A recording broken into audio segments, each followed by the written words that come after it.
Glória a Deus. Estarmos aqui hoje é um momento crucial para nossas vidas. Nós iremos hoje celebrar o corpo e o sangue de Cristo. Mas até que nós chegamos a essa etapa, nós iremos transmitir a palavra de Deus aos vossos corações. Essa carta, quando ela foi escrita, literalmente o apóstolo Paulo, ele estava em Éfeso, e ele literalmente recebe notícias que a igreja de Corinto estava tendo problemas. E literalmente, quando ele recebe essas notícias que a igreja estava tendo divergências na prática do ensino, ele se dedica a escrever para fazer os irmãos relembrar do que ele tinha ensinado.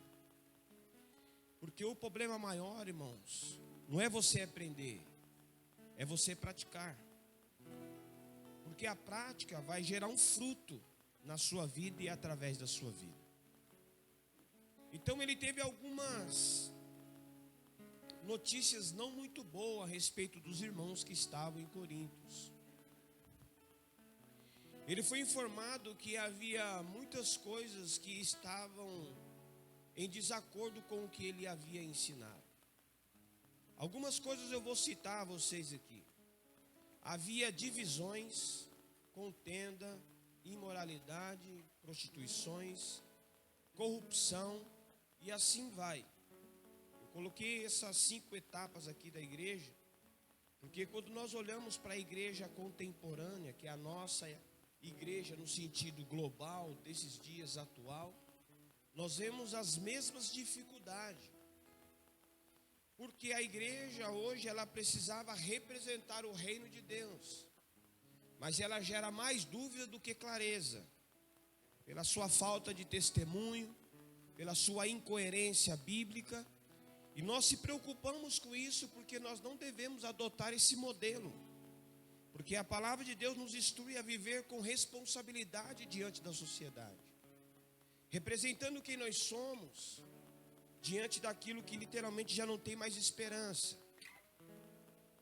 Então a divisão, por que a divisão? Porque eles dividiram os pensamentos e o sentimento. E a Bíblia nos declara que nós devemos ter um só sentimento. É o que houve em Cristo Jesus. Então nós precisamos encontrar os fragmentos que carregamos ao longo do percurso do cristianismo que aprendemos. E isso tem nos preocupado. E nós estamos aqui ensinando nesses dias na escola bíblica a respeito da posição da igreja no mundo. A igreja, ela não foi chamada para ser famosa e nem para juntar tesouros, riqueza. A igreja ela foi chamada para influenciar o mundo e talvez trazer clareza para aqueles que estão no mundo a respeito de Cristo, o Salvador da humanidade. E nós juntos vamos hoje introduzir a palavra que lemos aqui agora. Vamos ler novamente o versículo de número 1. Eu mesmo, irmãos, quando estive entre vocês, não fui com discursos eloquentes e nem com muita sabedoria para lhe proclamar o mistério de Deus. Pois decidi nada saber entre vocês a não ser Cristo, este crucificado. O apóstolo Paulo não foi estar com os irmãos, porque quando ele envia a carta, ele já tinha transicionado. Ele não estava presente. Foi só uma carta, para literalmente trazer aos irmãos a recordação do que eles precisavam praticar, porque eles tinham esquecido. Mas mesmo você esquecido do que você já aprendeu, não tem desculpa para você voltar e retroceder a uma vida de negligência no pecado, como outrora você vivia. Porque a Bíblia nos diz que o Espírito Santo de Deus, ele nos faz lembrar de tudo aquilo que o Senhor Jesus Cristo nos ensinou. Então não tem motivo para vós retroceder naquilo que você já foi liberto. Amém, irmãos? Não há mais motivo, porque o Espírito Santo te faz lembrar. Então não é com eloquência que a igreja avança, faz parte do processo ter conhecimento. Mas é no poder de Deus que a igreja avança. Porque Jesus foi revelado, não foi com uma pesquisa humana. Foi o poder de Deus revelando Jesus para mostrar para a humanidade que ainda havia uma esperança. Então não é uma descoberta do homem que Jesus foi revelado, foi Deus que revelou Jesus aos homens. Então nós entendemos que não tem problema ter conhecimento, o que não pode é você se tornar egocêntrico pelaquilo que você conhece. Porque o que você conhece talvez não salva ninguém, mas o poder de Deus tem poder para te convencer do seu pecado. Então nós, dentro dessa colocação, o apóstolo Paulo, ele estava sendo muito preciso com as suas palavras. Que literalmente era recordar aos irmãos como eles deveriam viver. E aí nós vemos que no versículo 3 ele vai dizer assim: eu fui com franqueza, temor e com muito tremor que estive entre vocês. Irmãos, temor é uma coisa que nós nunca deveríamos perder. Como é que a gente pode voltar à nossa espiritualidade, à essência do nosso primeiro amor? Como fazer para voltar à espiritualidade? Como fazer para voltar a ser fervoroso no espírito? Vida e paixão caminham juntos. Você tem vida com Deus, mas não tem paixão pelas almas, é incoerência. Amar a Deus significa que você está disponível a cumprir a palavra de Deus na sua vida. E o apóstolo Paulo estava nos ensinando aqui com essa linda e bela carta que ele escreve aos irmãos em Corintos. A igreja de Corintos, ela ganhou uma fama de intelectualidade, mas porém recebeu também uma outra fama de uma igreja libertina e corrupta de sua época, invalidando a característica da igreja na sua essência. Porque a igreja, ela foi convocada, comissionada a se responsabilizar com a propagação do evangelho. A igreja, ela tem compromisso com a palavra, e a palavra tem compromisso com a igreja. O Espírito Santo e a palavra caminham junto. O Espírito Santo te capacita para você transmitir a palavra de Deus com responsabilidade. Você não precisa mexer na emoção de ninguém para transmitir a palavra de Deus.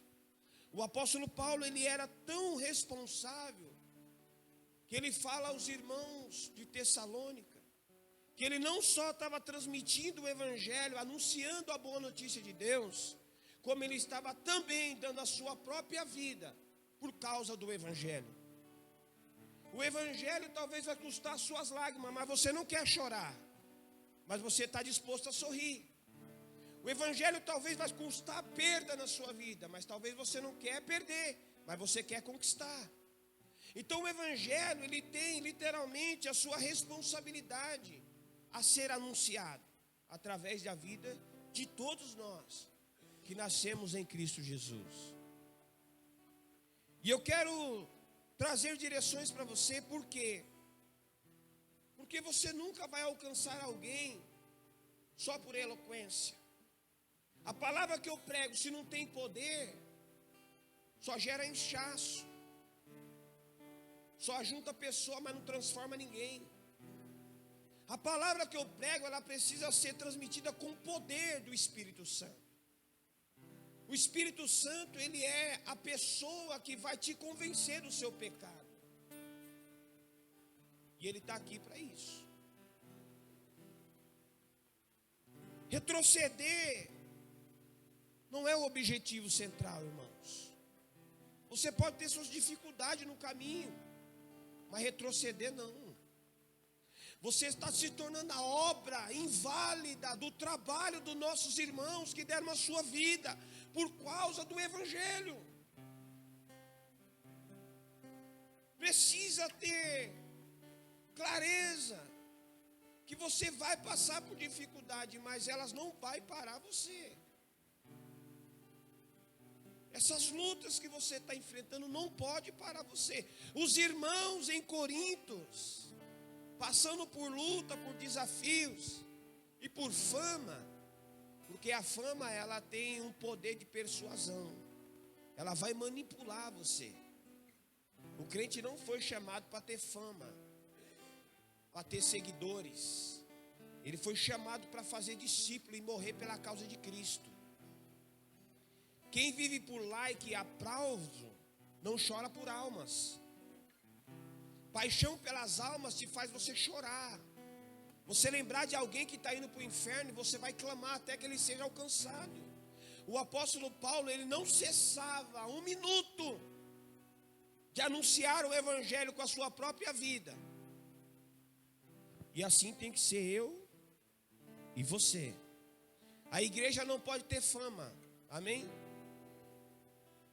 Não corra atrás de aprovação de ninguém. Se você procurar ser aprovado por alguém, você vai ser reprovado por Deus. Não faça isso. Se mantenha-se firme na palavra, se mantenha concentrado nas escrituras, porque ela vai te instruir e ela vai te habilitar por meio do Espírito Santo. A você, quando abrir a sua boca, vai falar o que Deus quer. Porque quando você fala para agradar os ouvidos dos outros, significa que você está atrás de aprovação de pessoas. O evangelho é um confronto direto. Ele não terceiriza o serviço. O evangelho é um confronto direto. Você é pecador e precisa se arrepender dos seus pecados. Você precisa se converter dos seus maus caminhos. Você precisa abandonar os seus maus caminhos. O evangelho te traz notícia simples e objetiva. Então nós entendemos que o pecador precisa reconhecer que ele é pecador e precisa se arrepender. Não tem segunda via de opção. Com clareza eu posso dizer biblicamente, ou você se rende, reconhece que você é pecador e se arrepende dos seus pecados, e reconhece Jesus como o único e suficiente Salvador da sua vida, que tem poder para te justificar dos seus pecados, ou você vai para o inferno junto com as suas paixões e delitos imorais de pecado que você vive. Não tem meio termo. Então nós precisamos se responsabilizar com o que estamos ouvindo. E dentro dessa colocação ele vai falar no versículo 4 o seguinte: a minha mensagem, a minha pregação não consistiram em palavra persuasiva de sabedoria, mas em demonstração de poder no Espírito Santo de Deus. E eu tenho um temor. Por quê? Conhecimento é importante, é o que o apóstolo Paulo está trazendo para nós. Mas não é suficiente. Diga comigo, conhecimento é importante, mas não é suficiente. Conhecimento, embora seja vital, nada pode fazer sem a unção do Espírito Santo. Conhecimento é importante, ele é vital para a vida do crente, porque o crente não pode ser ignorante, ele precisa ter conhecimento da causa de Cristo. Porque como é que ele vai anunciar algo que ele não conhece? Vai viver de informação do que o outro fala? Quem vive de informação gera confusão. Mas quem vive debaixo de revelação, vive no poder de Deus. Então nós precisamos ser coerentes com a palavra de Deus. E dentro dessa colocação, você pode ter conhecimento, mas sem o poder de Deus na sua pregação, não vai gerar transformação em ninguém. Nós precisamos pregar no poder de Deus. E vou dizer o seguinte: a pregação ela precisa ser com lágrima nos olhos, com fogo no coração e poder nas mãos do pregador. Porque a enfermidade não consegue permanecer no poder de Deus. O pecador no ambiente que o Espírito Santo está operando, ele não consegue resistir, ele é convencido que ele é pecador. Porque no âmbito que o Espírito Santo está operando, não existe movimento. Existe avivamento, quebrantamento e arrependimento. O poder de Deus é para transformar o homem, convencer o homem do pecado. Porque senão ele vai sofrer o juízo de Deus. A ira de Deus está para ser derramada, irmãos. Jesus na cruz absorveu toda a ira de Deus para nos poupar naquela era da ira de Deus. A dispensação que eu vivo da graça, do favor de Deus, é para que eu reconheça que sou pecador e dependo de Deus. Não é para me se tornar soberbo e arrogante, porque eu fui literalmente justificado no sangue de Jesus. Então eleva nossos olhos para aquilo que nos traz esperança com responsabilidade, porque o inferno está mais perto do que você imagina. Falar como Jonathan Edwards dizia: o inferno está de boca aberta, esperando eu e você, que conhecemos o Evangelho e não praticamos ele. Eu e você que sabe o que tem que fazer e não faz. Uma hora a conta chega para mim, mas eu não tenho condição de pagar. E o que vai acontecer se naquele dia pedirem a minha alma? O que eu tenho para dar? Como eu me apresentarei diante de Deus no seu tribunal celestial e divino e justo? A igreja, ela precisa ser responsável com o que ela ouve.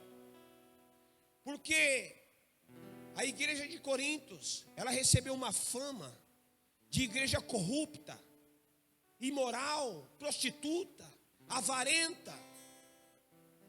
E qual que é a nossa característica no mundo? Como o mundo nos vê?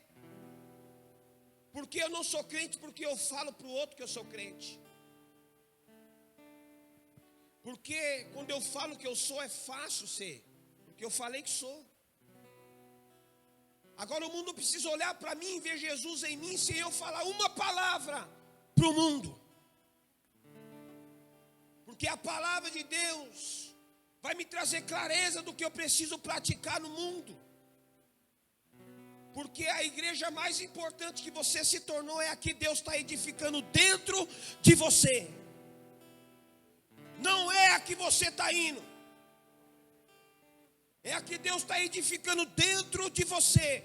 Você representa Deus aonde você estiver. Então cuidado com o que você fala. Pensa para falar. E fala pensando. Não julga uma causa se você não tem causa para ela. Não julga. Por que a igreja estava se dividindo? Porque tinha perdido a espiritualidade. Estava vivendo na intelectualidade. Irmão, a igreja que é a igreja, ela precisa viver na condução do Espírito Santo de Deus. Amém, irmãos? Do Espírito Santo de Deus. Diga comigo assim: no Espírito não há confusão. Diga comigo de novo: no Espírito não há confusão. A unção que você precisa está no resultado da vida de oração que você tem. A unção que você precisa está no resultado da vida de oração que você tem. Crente quer poder, mas não ora, não tem poder. O que é oração? Uma comunicação com Deus. Oração é você buscar a vontade de Deus para cumprir ela no poder do Espírito Santo. Porque quando você conhece a vontade de Deus, você não consegue praticar ela simplesmente porque você conheceu. Se o Espírito Santo não te habilitar a isso, você nunca vai conseguir praticar a vontade de Deus. É só por meio do Espírito Santo de Deus. E Ele está aqui para isso. O Espírito Santo é uma pessoa que literalmente merece respeito e reverência. Todo o âmbito espiritual que você tiver, que o Espírito Santo está se movendo, falando, fazendo e gerando, você precisa estar atento e reverenciando o que ele está fazendo. Lugar que o Espírito Santo está fazendo, transformando, gerando, conduzindo o que está sendo feito, você precisa ficar bem atento. Atento. Porque ele já falou muita coisa aqui nesse ambiente. E é suficiente para você ir embora decidido a viver o cristianismo na essência que ele exige. É suficiente. Então, olhando para dentro dessa característica, nós precisamos se responsabilizar com isso. Irmão, eu fico um pouco... A Bíblia diz que eu posso me irar, né? Então, vou falar sobre a ira. Às vezes eu fico um pouco irado, irmãos. Estou sendo sincero com os irmãos. Quando eu estou me debruçando a palavra, transmitindo ela, literalmente querendo viver o que o apóstolo Paulo literalmente falou, com tremor, com temor, com responsabilidade. E alguns irmãos estão conversando com o outro, brincando com o outro, falando, irmãos, eu vou ser sincero com você. Se eu pudesse estar gravando, não tem problema não, jogo.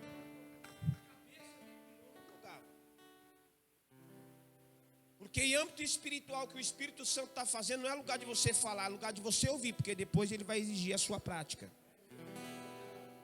Não é lugar de você ficar se distraindo. O culto é uma coisa séria.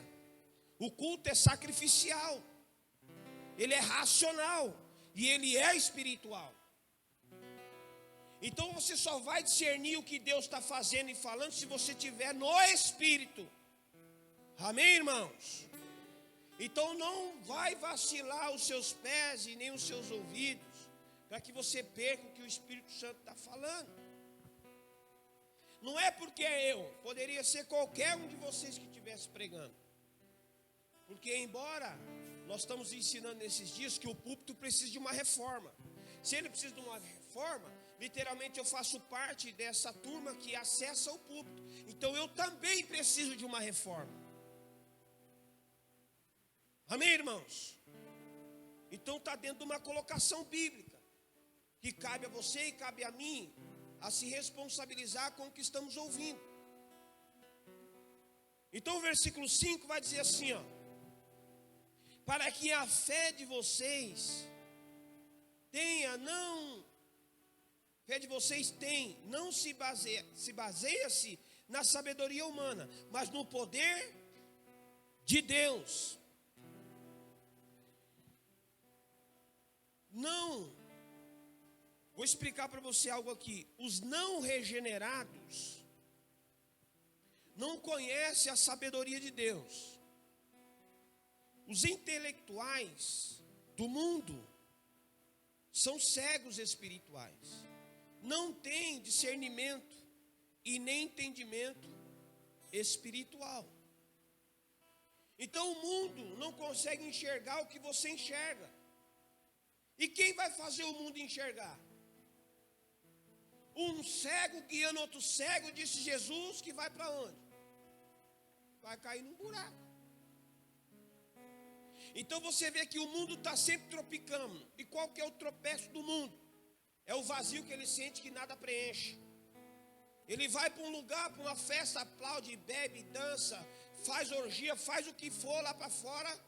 Só que depois vai para casa literalmente vazio. Porque nada preenche. Sabe por que você não precisa de nada que o mundo tem? Porque você tem tudo que o mundo não tem, o Espírito Santo de Deus. Então se você tem o Espírito Santo, que é a luz para o mundo, então brilha a luz de Cristo no mundo, traz clareza para os que estão no mundo, faz eles enxergar o que eles não estão enxergando. Os intelectuais do mundo são cegos. E quem vai fazer o seu patrão enxergar? Aí ele vai ter que ir num oftalmologista. A cegueira dele não é humana, é espiritual.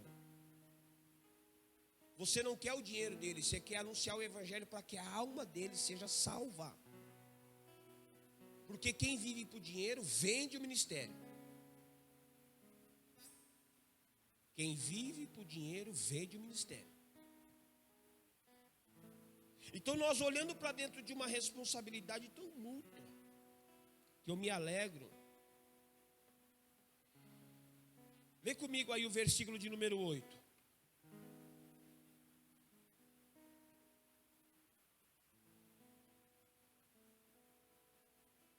Nenhum dos poderosos desta era entendeu, pois se tivesse entendido, não teria crucificado o Senhor da glória.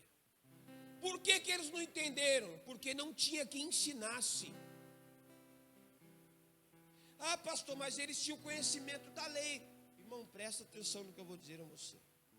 A lei, ela é santa.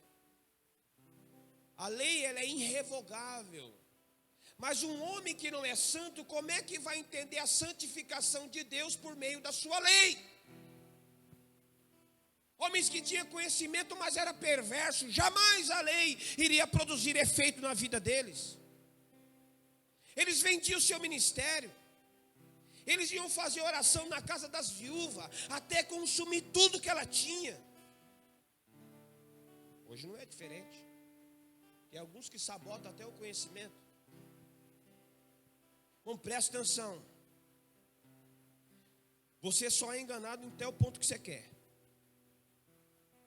Sim ou não? Quando você está sendo enganado é porque você quer. Porque quando eu começar a pregar controvérsia nessa tribuna, vocês têm que ser o primeiro a se levantar e dizer assim, ó, isso não é bíblico. E não tenha vergonha não, irmãos. Não tenha vergonha. Porque pior do que omitir uma pregação controversa é literalmente ir embora criticando quem pregou. É você se levantar e ser homem de Deus e dizer assim, ó, isso é antibíblico.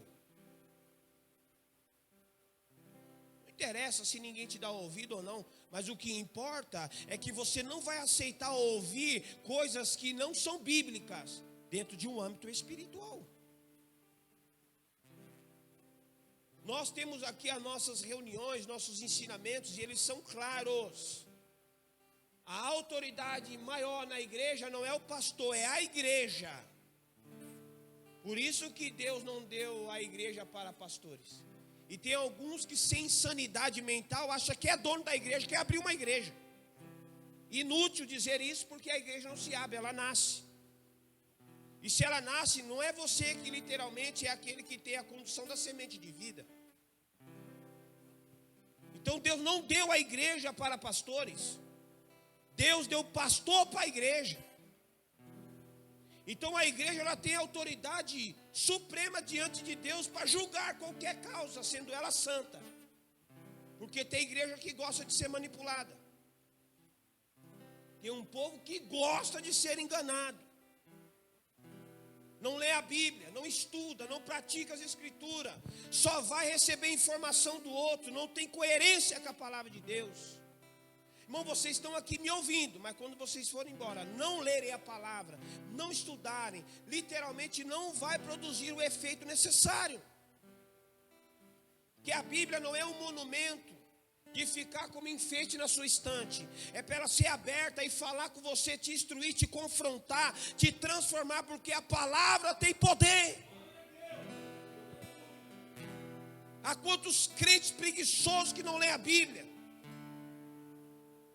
que não se dedica à palavra de Deus. Vou ser sincero com vocês aqui, irmãos. Tem lugares que pede para você nem abrir. Não precisa abrir não, irmão. Não precisa abrir o quê? Você vai falar de Deus, eu quero ver na palavra.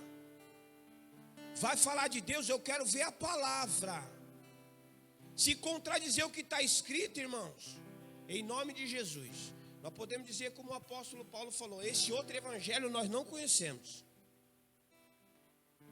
Não conhecemos. É anátema. Por quê? Porque o evangelho ele é bíblico, cristocêntrico, Cristo. Então nós precisamos ter coerência, responsabilidade. Eu estou sempre falando isso, focando isso na igreja, no corpo de Cristo. Por quê? Porque há muitos irmãos que estão sendo enganados. E nós, como homens e mulheres que vivemos, nós buscamos entender a vontade de Deus por meio da palavra. Nós temos responsabilidade de tirar a escama dos olhos dos nossos irmãos. E isso não é vanglória sua. Porque alguns, literalmente vai anunciar o evangelho, literalmente vai expor a situação que ele viu lá em tal lugar, literalmente para mostrar que os outros irmãos estão fora da visão, estão fora do propósito, estão fora da palavra. Esse não é o propósito, porque Deus não te chamou para expor ninguém. Deus não te chamou para colocar ninguém em vergonha. Deus te chamou para você literalmente confrontar o pecado e o pecador, simplesmente pela palavra, porque contra a palavra não há argumento. Você vai argumentar com a palavra? Não há argumento. Está escrito, acabou. E nós vamos ler um versículo que eu estava meditando aqui na secretaria da igreja e literalmente eu vi algo interessante. Jesus fala algo a respeito dos pecadores, por essa cegueira, por não entender, e ele fala algo e põe um ponto na sua fala, acabou. Vamos ver? Abre comigo aí o livro de Lucas. Depois nós voltamos para Coríntios de novo. Lucas 23.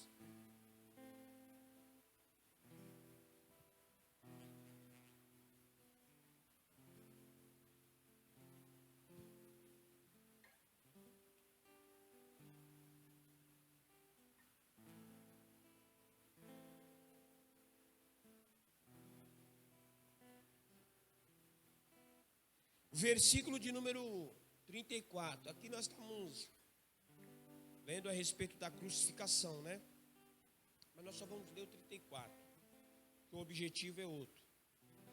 Olha só, Jesus disse: Pai, perdoa-os, pois não sabem o que estão fazendo. Ponto. Perdoa, eles não sabem o que estão fazendo. Ponto. Por que Jesus colocou um ponto na sua fala? Porque literalmente não tinha como contextualizar aquilo que ele estava fazendo. Eles não reconheceram porque não entenderam. Eles não tinham conhecimento da causa. Eles não tinham conhecimento do que ele estava fazendo. Vamos hoje trazer para os nossos dias.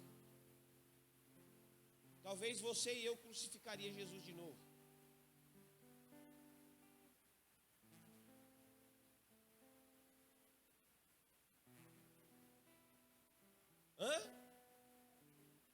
Talvez eu e você crucificaria Jesus de novo. Porque nós estamos como judeus, esperando sinais milagrosos. Ou talvez como os gregos, buscando e esperando a sabedoria mútua. E Jesus, ele veio como homem. E a Bíblia diz que ele foi tão manso e tão humilde, que ele sentava na casa dos pecadores e pregava literalmente as boas notícias. Enquanto outros não queriam, ele estava lá. Por isso que eles não entenderam. E talvez conosco não seria diferente. Nós não iríamos compreender o que Jesus iria fazer nos nossos dias. Por quê? Porque talvez nós se tornamos uns cristãos preguiçosos, que não buscam conhecer a vontade de Deus e a revelação suprema que Ele tem para fazer ainda nesses dias. Você sabia que tem coisas que ainda é encoberta? Sim ou não? Vamos ler? Tem coisas que são encobertas. Eu não vou ler Deuteronômio com vocês, porque Deuteronômio 29 vai dizer que as coisas encobertas são para Deus e as reveladas são para nós. Mas eu quero ler com vocês no mesmo livro que nós estávamos lendo em Coríntios. Amém? Olha só que coisa interessante para nossas vidas. Olha só o que ele vai dizer no versículo de número 9. Olha aí, acompanha comigo aí. Versículo de número 9. Todavia, como está escrito, olho nenhum viu, ouvido nenhum ouviu, mente nenhuma imaginou o que Deus preparou para aqueles que o... Então significa que tem coisas ainda que você não conheceu, tem coisas ainda que você não ouviu, mas porém está preparada, irmão. Deus não escondeu nada de nós. Deus não fica brincando de esconde-esconde com a igreja. Está preservada nele. Quando nós estiver preparado, Ele vai nos revelar e vai nos falar qual que é os próximos passos. Mas para isso a igreja não pode ser carnal e nem menina. A igreja precisa ser espiritual e decidida a corresponder com a vontade de Deus. Amém, irmãos? Deus quer corresponder conosco e nós corresponder com Deus. Ele vai mandar uma carta lá na sua casa. Como é que você vai responder? Então, olhando para tudo aquilo que Deus está nos falando,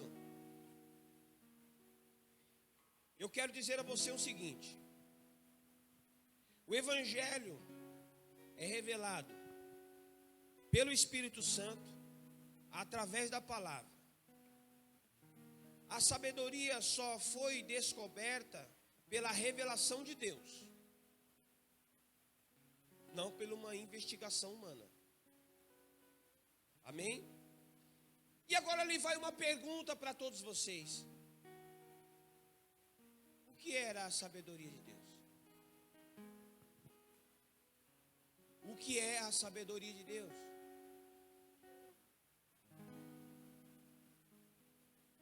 Acabamos de falar. Jesus. Jesus foi a sabedoria revelada. Ninguém estava mais esperando Jesus. E Ele revela a sua sabedoria em Cristo.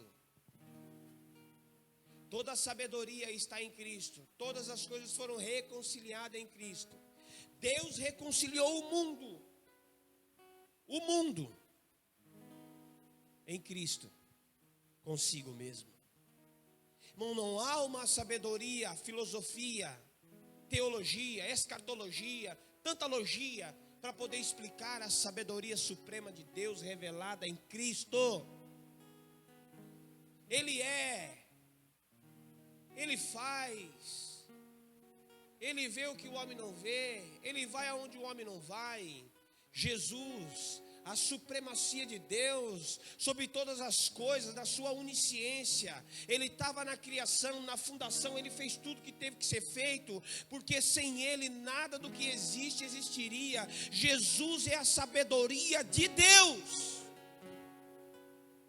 Quer conhecer a Deus? Só por meio de Jesus. Quer ir até a Deus? Só por meio de Jesus.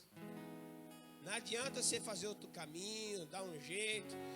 Todo caminho leva a Deus. Toma cuidado com esses caminhos que você está arrumando aí. Cuidado. Cuidado. Então, olhando para dentro dessa direção que Deus vem nos dando aqui, deixa eu ler com você o versículo de número 10. Mas Deus revelou a nós por meio do Espírito Santo. O Espírito sonda todas as coisas, até mesmo as coisas mais profundas em Deus. Será que você pode ficar feliz com isso? Irmão, se você vive por meio do Espírito, o Espírito vive em você, como diz João 14, verso 17... que o Espírito está em nós e se move através de nós. Você imagine essas profundezas, esse lugar aonde homens não acessou. Aonde é que está esse lugar? O Espírito Santo tem poder para te levar nesse lugar, em Cristo. João, quando viu, caiu de joelho. E ele quer relatar como é que era a personificação de Jesus. Ele tinha olhos como de fogo. Os seus pés brilhavam como um latão reluzente. Na coxa dele estava escrito: Rei dos reis e Senhor dos senhores. Ele tinha uma coroa, mas não era mais de espinho, era de rei. Ele governa sobre as nações, Ele tem um poder sobre tudo. Então opera no poder de Deus, como igreja do Senhor. Irmão, não há mais motivo para você pecar, para você retroceder, não tem mais motivo. O Espírito Santo te convence do seu pecado, do caminho errôneo, o Espírito Santo te convence. Mas talvez é você que não dá mais ouvido a Ele, porque você está tão egocêntrico, que você não consegue mais ouvir o Espírito Santo de Deus. E ainda fica amarrado, e amarrando outros. O pecado, irmão, é um laço de embaraço terrível. Só tem um meio para haver um divórcio entre o pecado e o inferno, é o arrependimento. Só tem um meio. Se você não se arrepender dos seus pecados, você está aliançado com o inferno e o juízo final. Deu para entender, não? Dentro dessa colocação, olhando para aquilo que Deus está nos ensinando no versículo 12. Nós, porém, não recebemos o Espírito do mundo, mas o Espírito que procede de Deus, para que entendemos as coisas que Deus nos tem dado gratuitamente. O que você tem cobrado por aí? Você não precisa pagar nada, cara. Nada. O 13. Delas também falamos, não com palavras ensinadas pela sabedoria humana, mas com a palavra ensinada pelo Espírito, interpretando verdades espirituais para os que são espirituais. Qual que é a sua dificuldade de entender que você é homem espiritual, mulher espiritual? Qual que é a sua dificuldade de entender? Deixa eu trazer uma conjectura com você. Irmãos, nós não somos homens e mulheres naturais conhecendo as coisas espirituais. Nós somos homens e mulheres espirituais conhecendo as coisas naturais. Por quê? Porque a nossa nacionalidade, ela é até terrena, mas a nossa origem é celestial. Então nós somos espirituais. Nós somos espirituais, discernindo as coisas do Espírito, porque o Espírito Santo de Deus está em nós. Sabe por que você sofre sem precedente? Porque você não consegue mais ouvir a voz de Deus. Deus também não vai te poupar do sofrimento, porque o sofrimento é uma ferramenta para te lapidar. E quanto mais lapidado você tiver, mais afiado você fica. Diga aleluia. Então que Deus libere o sofrimento na igreja.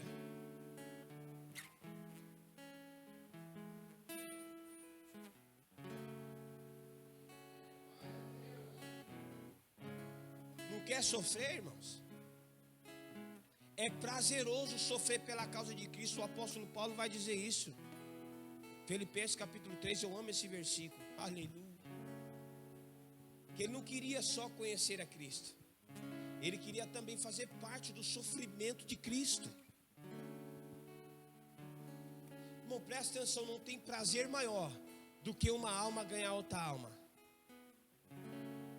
Você acha que a sua alma tem prazer quando você vem para a igreja, dá glória, vai comer, beber, dormir?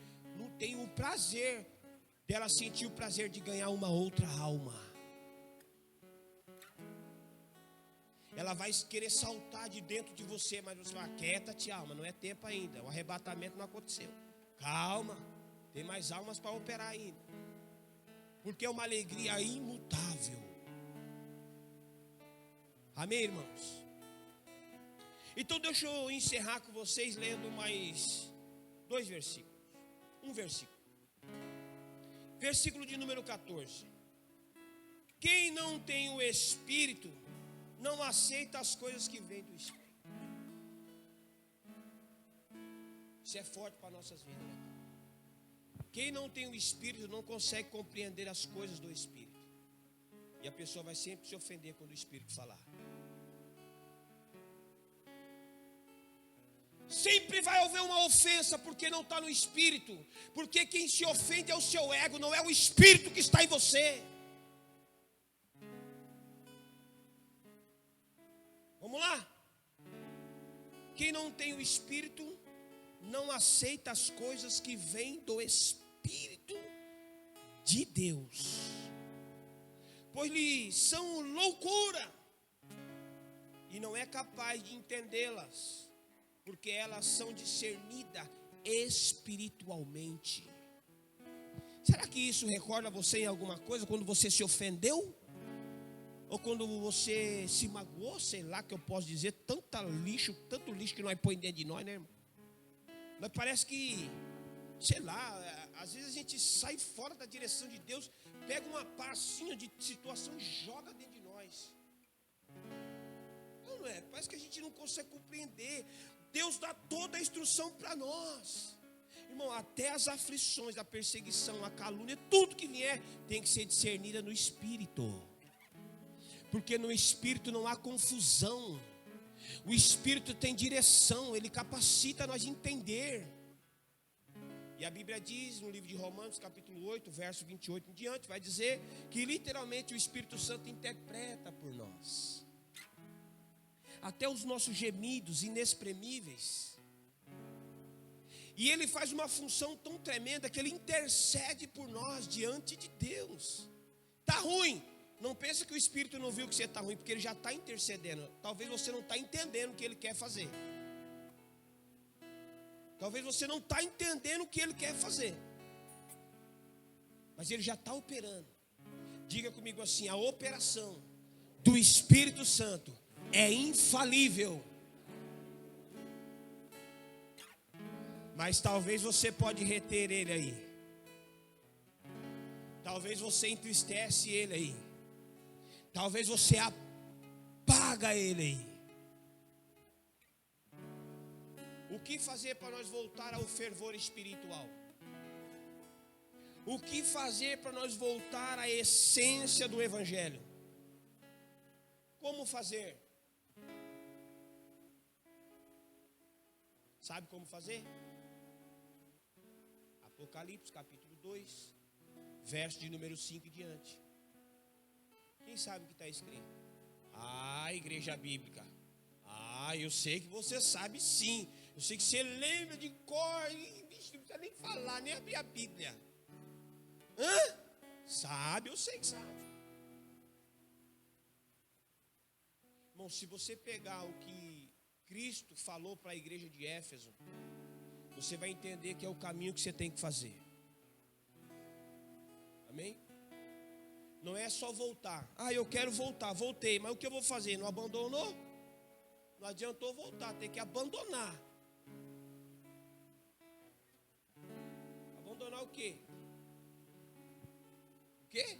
Alguém falou bem baixinho, inseguro de falar, bem baixinho, eu escutei. Meu ouvido é afiado, irmão. Quando esses irmãos estão tocando aqui, que é a antena, vai dar rapidinho. Mas alguém falou uma palavra aí que é essencial. Fala de novo, abençoado. O pecado. Isso. Abandona esse trem para lá. E volta para a palavra de Deus, que ela vai te santificar. Amém? Provérbio 13, 28 vai dizer assim, ó: o pecador que se arrepende e abandona os seus pecados, ele vai viver as misericórdias do Senhor. Mas o que não abandona, se tornar refém, vai saber até quando, né? Até quando quiser abandonar. Irmão, quem ouviu a palavra aqui? Tem alguém com problema de audição aqui? Que eu vou liberar uma palavra aqui para limpar os seus ouvidos. Eu acredito que todos ouviram a palavra de Deus, em nome de Jesus, né? E agora o que você vai fazer? Você que está afastado do Evangelho, o que você vai fazer com essa palavra? Você vai retornar hoje? Eu te convido. Quem quer retornar a servir a Deus?